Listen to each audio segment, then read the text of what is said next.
Bismillahirrahmanirrahim. Assalamualaikum warahmatullahi wabarakatuh.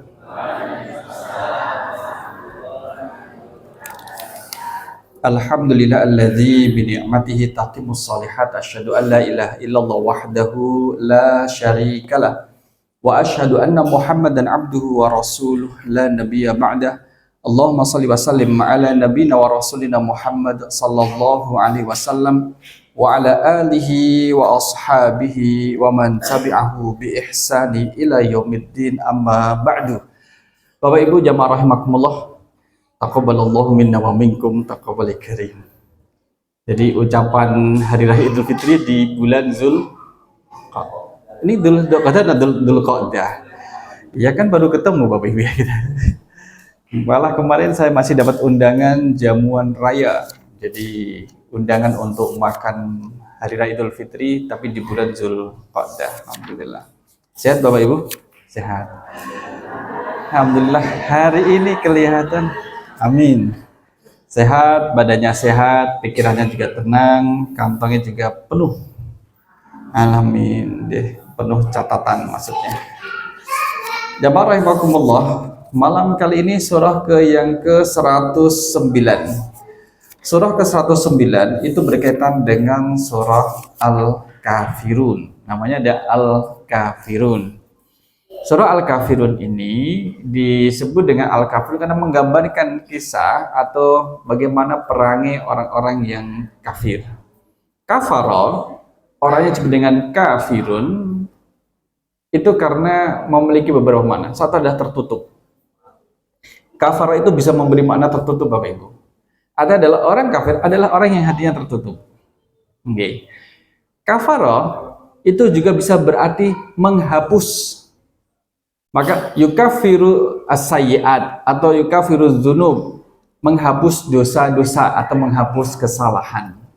Jadi kafir bisa bermakna seperti itu. Kafara itu juga bisa berarti ingkar, ya kan? Bisa berarti ingkar. La in syakartum la azidannakum wa la in kafartum. Ya, jadi ingkar terhadap nikmat. Jadi kufur nikmat. Itu kafara. Sedangkan al-kafirun di sini yang kita akan pelajari bersama adalah kafara yang berarti tidak beriman kepada Allah Subhanahu wa taala. Jadi Al-Qur'an menyebut dengan kafara adalah orang yang tidak beriman kepada Allah. Sehingga orangnya disebut kafir, lawan dari kafir adalah mukmin. Orang yang beriman. Niki derek Bantul nggih, daerah mriki Bantul nggih Pak nggih. Nggih, derek Bantul nggih. Surah Al-Kafirun, Bapak Ibu sudah hafal surah Al-Kafirun? Ya, alhamdulillah. Surah Al-Kafirun itu termasuk Makkiyah. Kenapa mereka Makkiyah, Pak? Yang turun sebelum Rasul berhijrah ke Madinah. Jadi surah yang turun di Makkah sebelum Rasul berhijrah ke Madinah itu disebut dengan Makkiyah. Kalau turunnya setelah Rasul berhijrah disebut dengan Madaniyah. Kalau surah yang terakhir turun kepada Nabi, surah apa menikah? An-Nasr. An-Nasr adalah surah. Jadi kalau kita tanya surah adalah atau surat, itu adalah satu surat yang turun langsung utuh. Itu An-Nasr. Setelah turun surah An-Nasr, tidak turun surah lagi kecuali ayat dan ayat. Itu yang pertemuan kita sebelum puasa Ramadan. Kita membahas tentang surah An-Nasr. Wahiyasitu ayat, dan surah Al-Kafirun itu berjumlah 6 ayat. Monggo Bapak Ibu kita baca bersama, dimulai kita baca bareng apa mengikuti? Saya baca dulu, nanti Bapak Ibu yang mengikuti setelah saya. A'udzu billahi minasyaitonir rajim. Monggo. A'udzu billahi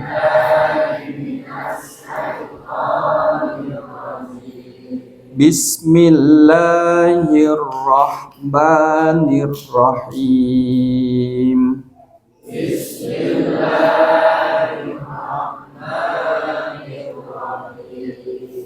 Qul ya ayyuhal kafirun. Qul ya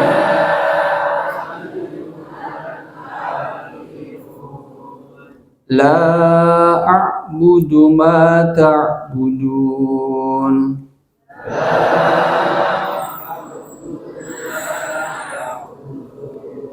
Wala antum abiduna ma a'bud.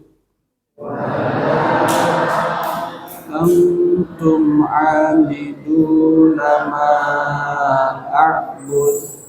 Wala ana abidum ma abadtum. Wala ana abidum ma abadtum. Wala antum abiduna ma a'bud. Wala antum abiduna ma a'bud. Lakum dinukum waliyadin. Lakum dinukum waliyadin. Oke, sudah pada hafal. Kalau sholat tarawih biasanya dibaca pada rakaat keberapa, Bapak Ibu? Rakaat keberapa? Oke. Jadi rakaat kedua sholat witir, sholat witir. Tapi tidak menjadi keharusan. Boleh membaca ini sebagaimana Rasul membaca, ataupun membaca surah yang lain yang mudah bagi sang imam. Nah, kita lanjutkan karena dia tadi adalah Makkiyah. Kenapa disebut dengan surah Al-Kafirun? Dijelaskan di sini.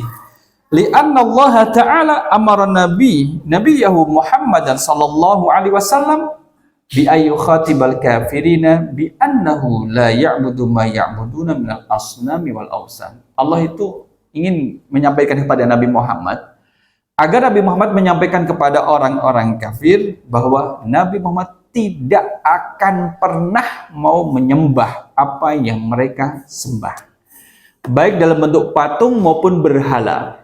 Bapak Ibu, kemudian ada namanya patung dan berhala. Kalau kita lihat patung berhala, patung bisa berarti bentuknya baik yang kecil maupun yang besar, itu tidak disembah. Baik yang bentuknya itu kemudian ngapunten, yang bisa dipegang tangan atau yang kemudian bentuknya besar, itu sama-sama tidak boleh disembah. Atau kemudian dalam bentuk jimat, napa kepanjangannya jimat? Barang siji sing di rumah, kok ngertos jenengan. Barang siji sing di rumah itu. Baik yang kecil, apakah jimat berupa gigi singa, taringnya singa, atau jimatnya berupa napa? Ake, nggih, napa jimate keris, nggih, leres. Napa jimate berupa pisau sing kecil niku? Apa jimate berupa gigi emas, napa wae? Apapun bentuknya tidak boleh disembah. Apa makna menyembah jimat? Adalah mengikuti apa yang harus dilakukan terhadap benda tersebut. Iki barang ini harus dijaga ya. Jangan sampai kemudian nanti ada syarat-syaratnya. Dan syarat itu kemudian di luar kewajaran benda tersebut. Kalau misalkan gini, hati-hati loh, iki pisaunya tajam, ya gitu. Kalau pisau tajam ini wajar apa betul? Wajar kan, pisau kan memang tajam nih pisau. Hati-hati ya, simpan yang baik. Pisau ini itu nanti bisa membantu kamu kalau mau ngupas mangga pakai pisau ini. Ini wajar apa betul? Wajar. Tapi kalau hati-hati, pisau ini kalau kamu taruh dalam saku, tidak ada orang yang mampu menyakitimu. Bahkan gak ana sing wani nagih utangmu. Wajar apa betul? Nah, gak wajar, itu gak wajar. Jadi sesuatu yang tidak wajar kemudian disematkan pada benda tersebut, kemudian dikultuskan, itu masuk dalam urusan masalah perjimatan. Nah, ini nggak boleh. Orang yang kemudian sudah mengatakan beriman kepada Allah, sudah bersyahadat, menjaga kualitas syahadatnya. Nah, dulu Nabi Muhammad dirayu untuk menyembah Tuhan mereka, tapi inilah kemudian yang menjadi jawabannya. Ya banyak, kul katakanlah Muhammad ya ayyuhal kafirun, wahai orang-orang kafir. Jadi panggilan orang-orang kafir Bapak Ibu dalam Al-Quran itu sudah bagus. Karena dia tidak beriman, maka disebut dengan kafir. Mau pakai apa? Mau pakai domba sesat. Orang didombakan menjadi nggak benar, orang dihewankan menjadi nggak benar. Maka kafir, kafar adalah orang yang tertutup. La a'budu ma ta'budun, aku tidak akan menyembah apa yang kalian sembah. Nah, inilah jawaban Nabi Muhammad SAW ketika diminta untuk menyembah Tuhan orang-orang kafir. Jadi orang kafir juga punya Tuhan, apa yang mereka sembah. Waktu sama Elzam suratul Munabazah. Surah Al-Kafirun juga disebut dengan surah Al-Munabazah, Bapak Ibu. Dan juga disebut dengan surah Al-Ikhlas. Surat Ikhlas. Jadi orang yang kemudian mau tidur di malam hari, kok sebelum tidur membaca ayat ini, ketika qadarullah dia itu diwafatkan Allah dalam kondisi tidur, maka tidur dalam keadaan tidak menyekutukan Allah, tidak syirik. Gitu. Hati-hati kalau Bapak Ibu nanti ada yang membaca surah Al-Kafirun, dilirik mawon. Jangan-jangan malah dia ketiduran. Nah, gitu. Juga disebut dengan surah Al-Muqashqashah, yang berarti peperangan, memerangi kekufuran, Jangan sampai kufur. Qul amantu billah tsumastaqim. Katakanlah amantu billah, saya beriman kepada Allah, tsumastaqim, kemudian beristiqomahlah. Kalau istiqomah itu maknanya adalah berada di atas syariat Allah. Yang sudah beriman tidak keluar dari keimanan, itu bagian dari mana istiqomah. Jadi istiqomah itu dalam kebaikan, Bapak. Tidak ada istiqomah dalam keburukan. Nih, istiqomah. Kemudian kita lihat kandungannya nih, Bapak Ibu. Kandungan dari surah Al-Kafirun. Ya suratul Makkiyah, suratul bara'ati min amalil musyrikin wal ikhlasi fil amali lillahi ta'ala. Jadi orang yang membaca surah Al-Kafirun itu menunjukkan keterbebasan dari segala bentuk kesyirikan. Jadi orang yang membaca surah Al-Kafirun itu artinya adalah dia tidaklah musyrik, dia tidak akan menyekutukan Allah dengan yang lainnya. Malam ini kita belajar Al-Kafirun, maka malam ini kita memperbaiki kualitas keimanan dengan tidak menyekutukan Allah dengan yang lainnya. Jadi azimut yang disimpan harus dibuang. Ibu-ibu ngertas susu. Susu nih, yang goreng nih lah. Bali kembalian susu. Sotel. Sopo susu. Susu ini konten kali Bu. Konten susu cair, konten susu padat. Nek susu cair itu diminum. Diminum, saat minum itulah masuknya jin pada dirinya. Susu padat itu yang kemudian ditanam. Biasanya di mana Bu nanamnya? Di antara dua mata, atau kemudian di dagu, atau kemudian di pipi, tergantung syaratnya mulai di mana. Itu susu padat. Yang ditanam apa? Kayak misalkan bisa kayak besi, nopo perak, ngaten niku, tergantung syaratnya. Orang yang sudah belajar surah Al-Kafirun, kok di dalam dirinya ada susu, maka harus dikeluarkan. Kalau tidak mau dikeluarkan, sudah tidak boleh mengimani, mempercayai tentang khasiat susu itu. Ibu-ibu nek perempuan pakai susu niku biar nopo tuh? Ben nopo Bu? Ben nopo ya? Ben ketinggal ayu, leres ben ketinggal ayu. Bagi yang mempercayai loh Pak, biar dia kelihatan cantik, maka menggunakan syarat susu. Padahal nih ibu-ibu kalau sering wudhu, sehari wudhu 5 kali, itu sudah ya udah bersih. Kalau itu secara natural itu bersih. Apalagi kemudian digosok-gosok seperti sunnah wudhu, menggosok-gosok itu. Gitu, digosok-gosok. Misalkan ngapunten simbah yang pun sepuh kan keriput. Nek niku wudhu, kalau dia wudhu sehari 5 kali, insya Allah kulitnya niku tetap keriput. Memang keriput Pak. Memang pun sepuh kan. Nah, kembali kepada masalah jimat tadi Bapak Ibu, tidak boleh tidak boleh. Apakah untuk penglaris bisnis jual beli atau apa? Nggak usah Bapak Ibu. Kita punya Allah yang maha segalanya. Allah maha kaya. Kalau takut sakit, Allah maha menyembuhkan. Kalau takut miskin, Allah maha mengkayakan hambanya. Gitu.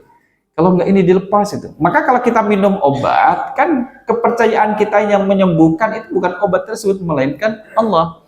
Kita minum obat itu bagian dari ikhtiar. Orang sabar ketika sakit itu ya berobat. Bismillah ya Allah, ini bagian daripada ikhtiar sehat, maka minum obat ini.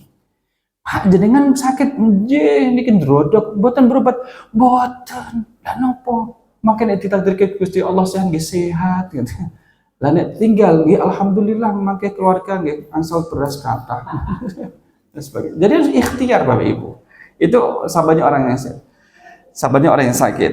Maka kembali kepada tadi yang kemudian surah Al-Kafirun itu menjelaskan keterbebasan kita dari segala bentuk kesyirikan dan ikhlas dalam beribadah kepada Allah Subhanahu wa taala. Dan surah Al-Kafirun ini menjadikan ini, sakrat ini kan kanggo kula sakrat. Oh, cuma satu. Sing digawa tes sing tunggahke banyu putih. Oh, ternyata wonten pendetai. Wada'at al-haddal fasilan nihai bainal imani wal kufri. Bapak Ibu, yang membedakan antara iman dengan kufur itu dari surah Al-Kafirun ini. Mantap suwun. Siapa yang beriman kepada Allah dan siapa kufur nanti kelihatan. Kita lihat penjelasannya nggih. Antara orang yang beriman dan penyembah patung berhala. Lama Pak, ceritanya lama, dulu lama. Jadi orang pakai kaitas gelang.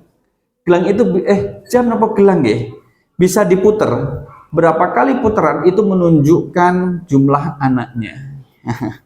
Jadi diyakini ini jamku napa gelang. Wah, ana hasiate. Pengen anak piro puter wae. Nanti akan diputar dia menunjukkan jumlah anaknya. Atau menebak, kamu punya anak berapa, puter nanti dia akan menunjukkan berapa jumlah anakmu. Dan itu benar. Dengan kata Ustaz Fadlan yang ada di Kota Gede.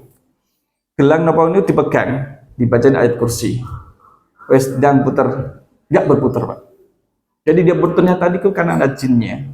Ada jinnya. Bapak Ibu nanti kendutan apa kedutan?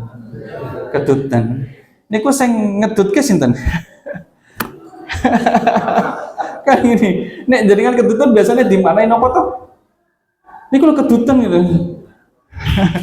Itu ya kemudian mungkin dari sisi medis adalah mungkin karena ada ketegangan otot menawi. Gitu aja gak usah dimaknai. Kedutan berarti ono sing kangen karo aku. Gak harus kayak gitu Bapak Ibu. Gak harus kayak gitu. Jadi semua itu bisa terjadi. Nah, di dalam surah ini juga wahina matawlabal musyrikun al-muhadanati min rasulillah wa ayya'budul alihatahum sana. Jadi orang-orang musyrik itu, musyrik Makkah menikah, minta kepada Nabi Muhammad agar Nabi Muhammad itu menyembah Tuhan mereka 1 tahun. Dia menyembah patung dan juga berhala. Ada Lata, Uzza, Manata, 3 patung besar. 3 patung besar. Yang dulunya dikatakan, dulu itu adalah contoh orang-orang yang soleh pada zaman dulu. Maka dibuat patung ternyata menjadi salah persepsi. Orang nggak tahu, jadinya disembah. Ini patung-patung yang berada di tepi jalan kita ini kalau tidak dipahamkan dari generasi ke generasi, jangan-jangan malah dia disembah. 200-300 tahun yang akan datang, 1000. Nah, usaha kita adalah untuk memberikan pemahaman dan mengurangi itu semuanya. Kemudian juga wa ya'budu alihatahum sanah wa ya'budu ilahahu sanatan. Jadi mereka minta Nabi Muhammad menyembah Tuhan mereka 1 tahun dan mereka akan menyembah Tuhan Nabi Muhammad 1 tahun gantian, Pak. Tapi yang pertama Nabi Muhammad menyembah Tuhan mereka dulu, baru mereka menyembah Tuhan Nabi Muhammad. Nah, inilah taktiknya itu seperti itu orang-orang musyrik Makkah gitu. Nazalat suratun taqta'u ma'al kufar. Turun surah ini itu kemudian menjadi jawaban. Nabi Muhammad pernah mengatakan gini, tunggu ya, saya nunggu wahyu, bagaimana arahan wahyu, boleh tidaknya menyembah Tuhan kalian. Turun surah Al-Kafirun menjadi sudah jelas dan terputuslah harapan mereka untuk meminta Nabi Muhammad menyembah Tuhan mereka. Jamaah rahimakumullah, monggo Bapak Ibu ingkang pun dapat minuman monggo. Keutamaannya menikah Bapak Ibu, keutamaan dari surah Al-Kafirun. Fi sahih Muslim, dalam hadis sahih Muslim, an Jabir anna Rasulullah sallallahu alaihi wasallam qara'a bi hadhihi surati wa bi kul huwallahu ahad fi raq'atit tawaf. Rasul SAW ketika sholat sunnah tawaf, ba'da tawaf 7 kali mengelilingi Ka'bah, itu ada sholat sunnah 2 rakaat Bapak Ibu di belakang makom Ibrahim. Sunnahnya rakaat pertama membaca Al-Kafirun, rakaat kedua membaca Qul huwallahu ahad. Itu sunnahnya. Wah, nganu Pak Ustaz nggak hafal. Ya monggo surat yang lain boleh. Ini termasuk keutamaan dari surah Al-Kafirun. Monggo dipondok HP Bapak Ibu. Ampun sukan nggih. Plastiknya dibuka riyen. Ampun terus dicokot. Ini keutamaan yang pertama. Keutamaan yang kedua adalah wa fi sahih Muslim aidan min hadis Abi Hurairah anna Rasulullah sallallahu alaihi wasallam qara'a biha fi rak'atil fajri. Rasul membaca surah Al-Kafirun pada salat fajarnya. Dan juga riwayat Imam Tirmidzi, Nasai dan Ibnu Majah dari Ibnu Umar. Dan ini dikatakan hadis hasan menurut Imam At-Tirmidzi. Bapak Ibu, kalau kita membaca surat Al-Ikhlas setara dengan seperberapa Al-Quran? Sepertiga. Kalau surah Az-Zalzalah setara dengan seperberapa Al-Quran? Az-Zalzalah idza zulzilatil ardu zilzalaha. Seperempat. Kalau Al-Kafirun setara seperberapa Al-Quran? Seperempat. Makanya dikatakan, kalau kita membahas surah Az-Zalzalah, fi hadits Ibnu Abbas inda Tirmidzi annaha ta'dilu rubu'al Qur'an, setara dengan seperempat Al-Qur'an. Jadi orang yang membaca Al-Kafirun itu setara dengan orang yang membaca seperempat Al-Qur'an. Pinten juz, Pak? Nek sepertelan ini kesedoso, nek seperempatnya pinten, Bu? Oh, pinten? Oh, 7,5 gitu, 7,5 Al-Qur'an. 7,5 juz.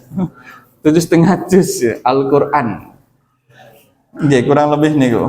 Berarti kalau nek diwaos sekali duduk berapa jam? 1 juz pinten jam biasanya Bapak Ibu? 1 jam, lepas 30 menit.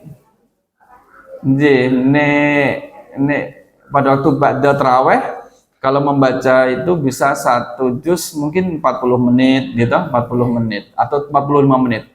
Tapi kalau nanti ba'da tarawih baca itu setelah konsumsinya dikeluarkan, saya keluarkan itu biasanya cepat selesai, 30 menit selesai. Motivasi. Jadi kesimpulan terkait dengan keutamaan surah Al-Kafirun ini, warwa Abul Qasim Tabrani an Jabalah bin Harisah wa wa akhu Zaid Harisah. Nabi sallallahu alaihi wasallam idza awaita ila firashika faqra. Bapak Ibu, kalau hendak tidur kan idza awaita, ketika kamu berniat ila firashika, ke tempat tidurmu, faqra, maka bacalah qul ya ayyuhal kafirun, ya, qul ya ayyuhal kafirun hatta tamurru bi akhiriha, sampai selesai. Fa innaha bara'atun minasyirki. Jadi itulah surat yang menunjukkan yang membacanya itu terbebas dari segala bentuk kesyirikan, karena tidak hanya sekedar membaca tapi juga memahami, tapi juga mengamalkan. Dari riwayat Imam Ahmad seperti itu juga dari Harisah bin Jabalah. Intinya bahwa Rasul Shallallahu Alaihi Wasallam membaca surah ini dengan Qul Huwallahu Ahad pada sholat sunnah tawaf, dan kata pada sholat fajar, dan sholat sunnah ba'da maghrib, dan juga ketika witir Rasul membaca pertama Sabbihisma rabbikal a'la, rakaat kedua membaca Qul ya ayyuhal kafirun, dan rakaat ketiga membaca Qul Huwallahu Ahad. Nah, ini termasuk keutamaan nih Bapak Ibu dari surah Al-Kafirun. Kita lihat peristiwa yang melatar belakangi turunnya surah Al-Kafirun. Bapak Ibu, ada peristiwanya, ingatan peristiwanya. Ini riwayat dari Imam At-Tabrani, dari Ibnu Abi Hatim, dari Ibnu Abbas. Anna Quraisyan da'at Rasulullah sallallahu alaihi wasallam ila ayyatuhu malan. Jadi Rasul itu pernah diundang oleh orang-orang musyrik untuk diberi sejumlah harta. Maksudnya apa? Fayakunu aghna rajulin bi Makkah. Jadi orang terkaya se-Makkah. Orang paling kaya se-Makkah. Niki Bantul untuk jadi orang terkaya se-Kabupaten Bantul perlu uang berapa banyak Bapak Ibu? Ginten, Pak. Jadi orang paling kaya se-Bantul. Miliar, 900 miliar?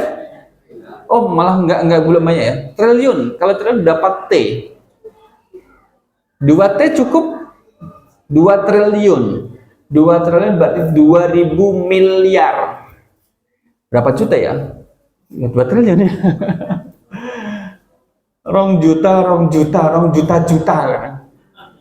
Katakanlah kalau menjadi orang terkaya se-Bantul perlu uang 2 triliun. Saya ini ingatkan. Kalau jadi orang terkaya se-Jakarta itu perlu uang berapa? Kalau pengen jadi orang terkaya, pakuan sono apa nih? Jadi terkaya kok. Pinten, Pak? Bukan berandai-andai. Nanti kita masukkan ke sini. Berapa? 200 triliun misalkan, 200 triliun. Sekarang kita tarik lagi. Maka sekarang ini kemudian dengan hotel-hotelnya yang tinggi-tinggi, untuk jadi orang terkaya se-Makkah saat ini kira-kira perlu berapa banyak uang? Pinten, Pak? Kinten? Pinten, Pak?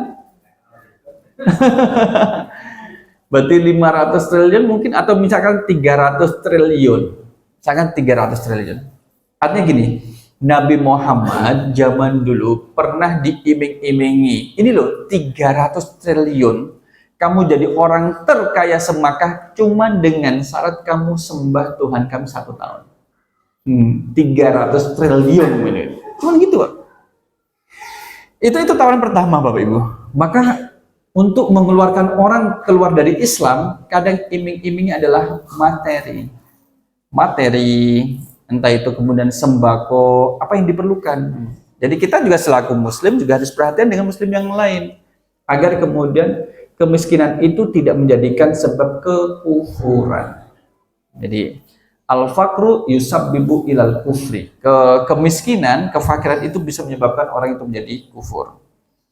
Fayakunu agna rajulin bimakkah, maka Nabi Muhammad menjadi orang terkaya di Makkah, wa yuzawijuhu ma arada minan nisa, dan ditambah plusnya lagi Bapak-bapak, Nabi Muhammad mau dinikahkan dengan perempuan manapun yang disuka. Pengen apa mboten Pak jenengan, Pak?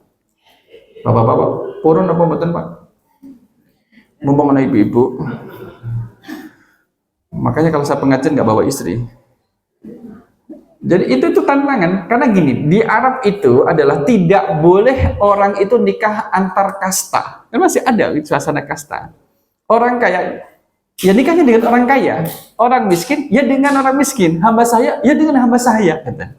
Ini kan masa-masa masih awal zaman jahiliyah. Jadi awal-awal Islam itu masih kejahilan itu masih banyak. Faqalu hadza laka ya Muhammad wa takufu an syatmi alihatina. Muhammad, itu semua kami jadikan engkau orang paling kaya se-Makkah dan akan kami nikahkan dengan perempuan manapun yang kau suka. Maka cukup kemudian kamu berhenti mencela Tuhan-Tuhan kami. Gak usah kemudian mengatai, itu loh patung yang kamu sembah punya bentuk telinga tapi gak bisa mendengar. Mereka sudah tahu, Pak. Orang-orang kafir itu sudah tahu kalau patungnya tidak punya telinga tapi tidak bisa mendengar. Patung yang kalian sembah yang punya bentuk mulut itu kan gak bisa bicara. Mereka sudah tahu. Itu mereka tahu. Kenapa disebut dengan zaman jahiliyah? Ya karena bodohnya itu, bodoh tentang akidah, keyakinan, kebenaran. Kemudian wala tadhkuruha bisu'in, jangan sebutkan keburukannya. Fa ilam taf'al fa'bud alihatana. Jadi kalau kamu tidak bisa melakukan itu Muhammad, kamu sembah Tuhan kami selama 1 tahun. Jadi tawaran pertama adalah hanya dengan berhenti tidak mencela Tuhan mereka, itu Nabi Muhammad jadi orang terkaya dan dinikahkan dengan perempuan manapun. Itu akan. Maka jawaban Nabi Muhammad adalah, qala hatta anzuru ma ya'tini min rabbi. Tunggu ya, saya nunggu bagaimana Allah nanti berfirman kepadaku. Jadi Nabi Muhammad tidak menjawab dengan gerusa-gerusu. Fa anzalallahu qul ya ayyuhal kafirun sampai akhir surah ini. Termasuk juga jamaah rahimakumullah, siapakah orang-orang yang kemudian dikirim kepada Nabi Muhammad untuk menawarkan tawaran tadi? Bapak Ibu, Ibnu Abi Hatim menyebutkan dari Sa'id bin Mina, qala laki Walid bin Mughirah. Pirsa Walid bin Mughirah, dia punya anak laki-laki yang terkenal, namanya Khalid bin Walid. Nah, Bapak itu Walid bin Mughirah, Khalid bin Walid bin Mughirah. Nah, Walid bin Mughirah ini adalah orang yang membenci Nabi. Tapi anaknya masuk Islam, Khalid bin Walid itu. Wal As bin Wa'il, As bin Wa'il termasuk orang yang membenci Nabi. Al Aswad bin Muttalib dan Umayyah bin Khalaf. Mereka ini mendatangi Rasul SAW dan menawarkan tawaran di atas tadi, Bapak Ibu. Jadi yang dikirim adalah tokoh-tokoh untuk mempengaruhi Nabi Muhammad. Bukan kemudian kaleng-kaleng yang dikirim, adalah para tokoh-tokohnya. Tetapi Nabi Muhammad kemudian tidak menerima tawaran itu karena Keimanan itu mahal harganya. Itu keimanan Bapak Ibu.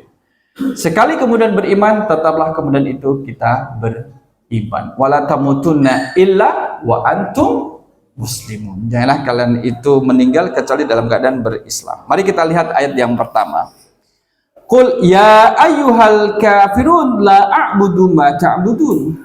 Jadi memang harus jelas disampaikan, saya adalah orang beriman dan saya tidak akan menyembah apa yang kalian sembah. Jadi dia tidak hanya kemudian disembah oleh orang kafir misalkan patung berhala, termasuk yang lainnya Bapak Ibu. Termasuk hal-hal yang lainnya pun tidak boleh kita ikut nyembah dan tidak usah meniru gerakan ritual agama yang lain. Meskipun untuk pura-pura atau konten, jangan dibuat main-main. Jangan dibuat main-main. Mau makan, ya sudah, berdoa bismillahirrahmanirrahim, makan. Tidak usah melakukan gerakan-gerakan yang lain, menunjukkan sebagai ajaran dari agama yang lain kalau kita masih muslim. Gitu. Kemudian juga, kemarin saya ketemu Natsu. Natsu itu orang Kyoto, Jepang. Kita kan, karena dia datang gitu, Muslim, enggak gitu. Dia bisa bahasa Indonesia sedikit. Mas Ananta yang bawa. Kamu sudah login, Natsu? Belum. Login itu apa Bapak Ibu? Islam. Login itu masuk Islam. Kamu sudah login? Belum. Kapan kamu login ke Islam gitu? Qariban. Ya insyaallah yom pada yomen gitu. Nantilah itu. Jadi dia tidak beriman. Ya kita ajak, ayolah muslim lah. Kamu sudah bisa bahasa Indonesia, bisa bahasa Arab juga itu orang Jepang itu. Namanya Natsu, laki-laki. Kemudian, ayo masuk Islam. Ya, nantilah kapan-kapan. Loh kok kapan-kapan? Jangan ditunda-tunda. Kalau Bapak Ibu Allah memberikan hidayah kepada seseorang masuk Islam melalui tangan kita, maka pahalanya itu seperti kita itu mendapatkan onta merah. Rasa onta merah, kendaraan yang paling mahal kala itu. Kena sekarang apa gitu? Kendaraan paling mahal. Apa? Pajero. Onji pajero nggih, panas coba ceru. Nah, qul ya ayyuhal kafirun. Jadi harus tegas, kita itu harus bangga dengan keislaman itu, jangan kemudian menjadi minder. Wa antumul a'launa in kuntum mu'minin. Maka kita adalah menjadi orang yang tinggi derajatnya kalau tetap dalam keadaan beriman. La a'budu ma ta'budun, saya tidak akan menyembah apa yang kalian sembah. Sudah. Kita tidak menyembah apa yang mereka sembah dan kemudian juga tidak berharap mereka menyembah apa yang kita sembah kecuali mereka berislam. Dan kemudian kita juga tidak mencela Tuhan mereka. Wah, Tuhan kamu tuh kayak gini. Nggak usah mencela Tuhan orang lain gitu. Kenapa? Karena kalau Tuhan orang lain itu dicela, dia akan mencela Allah. Allah akan dicela.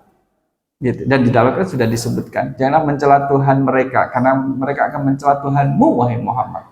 Gitu. Nggak usah kemudian mencela-cela, menghina, merendahkan keyakinan agama orang lain. Wala antum abiduna ma'abud, wala antum, dan juga demikian kalian juga, wala antum abiduna ma'abud, tidak akan menyembah apa yang aku sembah. Jadi orang-orang kafir, nggak usah kalian itu menyembah Tuhanku sebagaimana aku juga tidak akan menyembah Tuhan kalian. Nggak usah barter-barteran. Kita ini ya, kamu ke tempat ibadahku dulu, nanti saya ke tempat ibadahmu gitu. Nggak usah barter-barteran kayak gitu. Jadi kalau disebut dengan toleransi itu, ya sudah, lakum dinukum waliyadin. Kalian punya keyakinan dia untuk kalian, saya punya keyakinan untuk saya. Nggak usah kemudian memaksakan dan tuker-tukeran gitu. Itu tidak. Wala antum walastum antum madumtum ala syirikukum wa kufrikum abidinallaha alladzi a'bud. Selama kalian itu dalam keadaan kufur, dalam keadaan syirik, maka kamu tidak akan menyembah Tuhanku. Enggak usah menyembah Tuhanku. Kalau mau menyembah Tuhanku, mau menyembah Allah, ya lepaskan dari keyakinan kamu yang sekarang ini. Maka dua ayat ini Bapak Ibu, ayat yang kedua dan ayat ketiga, la a'budu ma ta'budun, dan Nabi Muhammad beri jawaban, la a'budu, saya tidak akan menyembah apa yang kalian sembah, wala antum a'biduna ma'bud, kalian juga tidak akan menyembah apa yang saya sembah. Ini menunjukkan perbedaan yang disembah. Yang disembah Nabi Muhammad itu berbeda dengan yang mereka sembah. Itu berbeda, benten. Nah, dua ayat ini berbicara tentang hal itu, Bapak Ibu. Sedangkan ayat yang keempat dan kelima, wala ana abidum ma'abatum, dan juga ayat keempat, dan aku tidak pernah menjadi penyembah apa yang kamu sembah, wala antum abiduna ma'abud, dan kamu tidak pernah pula menjadi penyembah apa yang aku sembah. Ini menunjukkan terkait dengan bentuk ibadahnya. Ayat 2 ayat ketiga menjelaskan perbedaan yang disembah. Kalau ayat 4 ayat 5 menunjukkan perbedaan sifat penyembahannya itu sendiri. Kalau yang disembah tadi, yang disembah Nabi Muhammad adalah Allah, yang disembah orang kafir adalah patung dan berhala. Itu ayat 2 dan ketiga. Ayat 4 dan kelima itu menjelaskan terkait ikhtilaf fil ibadati nafsiha, tentang ibadahnya itu sendiri. Kalau Nabi Muhammad SAW kemudian menyembah Allah dengan keikhlasan, sedangkan mereka orang-orang kafir itu tidak menyembah Allah, yakni tidak ikhlas dan tidak menyembah Allah. Ini kemudian menunjukkan sifat perbedaan itu sendiri. Nah, pengulangan dua ayat ini Bapak Ibu, itu menunjukkan betapa pentingnya kita perhatikan. Bapak-bapak, ibu-ibu yang sudah punya anak yang balik, dikawal akidahnya. Apa yang kemudian mereka sembah. Jangan sampai kemudian anaknya risau, gelisah. Nah, kenapa kamu kemudian gelisah, risau, takut? Iya Bu, ramalan zodiak hari ini saya ternyata hari ini diramalkan asmara putus, meledak-ledak, gitu. Kemudian kantong kering, persahabatan kemudian terlantang, terlunta-lunta. Orang yang meyakini kebenaran ramalan zodiak itu udah masuk pada kekufuran, Pak. Nggak boleh. Jadi tidak boleh. Orang itu harus menjelaskan. Jadi tidak boleh. Misalkan bintangnya apa? Bintang kamu Taurus, Sagittarius, kemudian apa lagi? Urus, kemudian apa lagi? Lurus. Yang us-us itu. Itu jelaskan. Jangan kemudian jadikan sebagai acuan, itu sebagai acuan. Nggak boleh. Jadi risau gelisah karena yang tersebut. Itu nggak boleh Bapak Ibu. Sebagaimana kemudian ketika kemudian menikahkan putra putrinya, kemudian dihitung segoro asad gunung apa Pak Bu? Mulai ini apa? Gunung Sungkur, segoro asad gunung Bapak Ibu. Saat ini ingatan, weton yang paling kuat weton apa? Jenengan. Setu napa? Setu kliwon kita. Setu niku angkone songo, kliwon nggih songo nggih. Itu buka-buka. Jadi Selasa. Oh, mboten apa nggih alhamdulillah nek ngoten nih. Jadi jangan kemudian menikahkan anaknya, putra-putrinya kemudian diuruti. Wetone piro? Ki wetone piro? Wah, rak gathok iki. Enggak boleh. Kemudian cari waktu untuk nikahan, jangan waktu kuwi, wis keape. Nggak boleh. Semua hari, semua waktu adalah baik. Manusia menjadikan tidak baik. Manusia tidak baik. Gunung Jugruk segera asat naik. Gunung Jugruk segera asat. Papat pancer limo, papat limo pancer. Enzi. Itu aji nih. Kakang kawah, adik ari-ari, ojo ganggu. Terus napa lanjutannya? Kakang kawah air ketuban yang lahir sama adik ari-ari. Ketuban keluar, bayi baru ari-ari. Jadi ketuban itu dianggap sebagai kakaknya, ari-ari sebagai adiknya. Jadi jangan ganggu karena mereka bagian dari makhluk. Itu masih ada Bapak Ibu. Dan kita sampaikan bagi seorang yang sudah mengucapkan syahadat, asyhadu alla ilaha illallah wa asyhadu anna Muhammad Rasulullah, sudah tidak melakukan ritual itu lagi. Kemudian kembali kepada Allah Subhanahu wa Ta'ala. Pripun tadi nganu nih mantrane kakang kawah hari-hari segang enze lakum dinukum waliyadin, bagimu untukmu agamamu dan untukku agamaku. Nah, ini menunjukkan bahwa kalau kalian dalam keadaan kufur berarti itu akan menjadi tanggung jawab kalian, dan bagiku adalah Islam pun akan menjadi milikku. Nah, pelajaran dari surah Al-Kafirun apa menikah setunggal adalah kita yang sudah berislam, mari kita kuatkan keislaman kita Bapak Ibu.